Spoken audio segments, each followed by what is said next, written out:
Sur Dunkerque-Brest beaucoup plus complètement. Qui donc arrêtera le stade brestois? Seuls les quelques 3000 supporters de Dunkerque qui assistaient au match étaient persuadés que leur équipe invaincue depuis 12 rencontres y parviendrait. Hélas, tout commence mal pour Dunkerque qui joue à gauche et en blanc puisqu'après 7 minutes de jeu, l'arbitre M. Bouffando siffle un pénalty indiscutable. Mais Martet, le jeune avant-centre brestois par ailleurs excellent, manque cette première occasion. Ce n'est que partie remise pour les Bretons qui dominent nettement au cours des 20 premières minutes. Le milieu de terrain brestois avec Guénal notamment prenant l'ascendant sur une équipe nordiste bien contractée en début de rencontre. Et à la 25e minute, à la suite d'une contre-attaque, Brest marque le premier but. La balle parvient sur l'aile droite à Floch. Un petit centre à destination de Martet qui pivote et tire instantanément, trompant le gardien de but nordiste Lemot.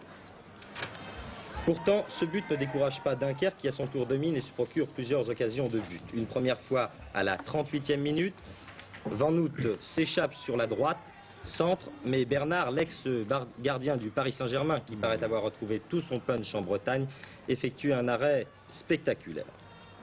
6 minutes plus tard, nouvelle attaque pour Dunkerque qui tente à ce moment-là le tout pour le tout.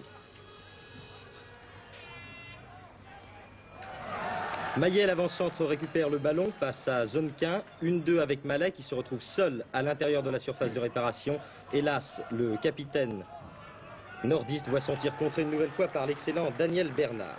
Paradoxalement, c'est à la suite d'un mauvais dégagement du gardien de but du stade brestois que Dunkerque va égaliser en début de seconde mi-temps.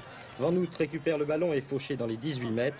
Pénalty là aussi indiscutable que M. Bouffando siffle en faveur des nordistes. Et Maillet, lui, marque le but. Enfin, à la 67e minute, Ciavarino récupère le ballon au milieu du terrain. Passe à son arrière Dernis, 1-2. Avec Mallet, et Dernis arrivé dans les 18 mètres trompe une deuxième fois Bernard, donnant finalement la victoire à son équipe.